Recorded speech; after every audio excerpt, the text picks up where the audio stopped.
ফটিকছড়ির নাজিরহাট পৌরসভার ৩ নং ওয়ার্ডে বিএনপি যুবদল ছাত্রদল অঙ্গ ও সহযোগী সংগঠনের অফিস উদ্বোধন ও দল ঘোষিত কেন্দ্রীয় কর্মসূচির অংশ হিসেবে নতুন সদস্য সংগ্রহ ও নবায়ন উপলক্ষে আলোচনা সভা অনুষ্ঠিত হয়েছে।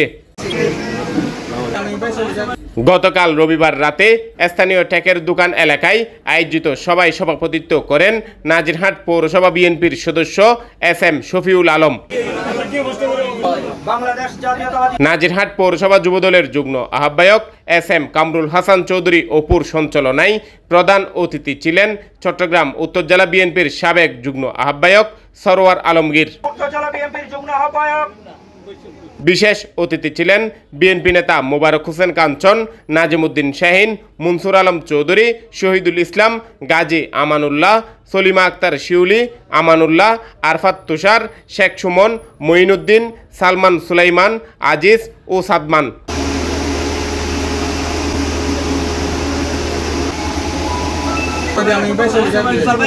এতে অন্যান্যের মধ্যে উপস্থিত ছিলেন নাসিরউদ্দিন নাসিব, আব্দুল সালাম দুদু, মোহাম্মদ রফিক, মহসিন, মাহবুবুল আলম, ইকবাল, মুর্শেদুল আলম, নুরুল আফসার, নুরুল আলম, ইয়াকুব মিয়া, এনামুল হক বাপ্পা, আনোয়ারুল আলম মাসুদ, আরফাত, আরিফ, শাহনওয়াজ পারভেজ, সাইম চৌধুরী, ইসমাইল বাহাদুর, জাভেদ, গিয়াসউদ্দিন, আজিজ ও মঞ্জু সহ দলের বিভিন্ন পর্যায়ের অসংখ্য নেতৃবৃন্দ।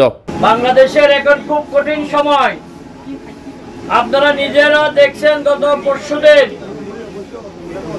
আন্দোলন সংগ্রামের অন্যতম নেতা নুরুল হক নূরের উপর যে হামলা হয়েছে, বাংলাদেশ একটি গণতান্ত্রিক রাষ্ট্রের দিকে যখন এগিয়ে যাচ্ছে, আগামী ফেব্রুয়ারিতে একটি নির্বাচনের জন্য মানুষ যখন এগিয়ে যাচ্ছে, বাংলাদেশের মানুষ যখন ভোট দেওয়ার জন্য উদ্গ্রীব, তখন এই ভোট বানচালের ষড়যন্ত্র অন্যতম অংশ হলো নূরের উপর হামলা।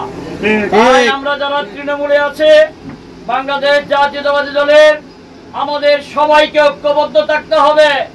ঐক্যবদ্ধ থাকতে হবে একটি কারণে, এই দেশ গড়েছেন শহীদ রাষ্ট্রপতি জিয়াউর রহমান, এই দেশের স্বাধীনতার ঘোষণা দিয়েছেন শহীদ রাষ্ট্রপতি জিয়াউর রহমান, এই দেশের সিপাহী জনতার বিপ্লব করেছেন শহীদ রাষ্ট্রপতি জিয়াউর রহমান।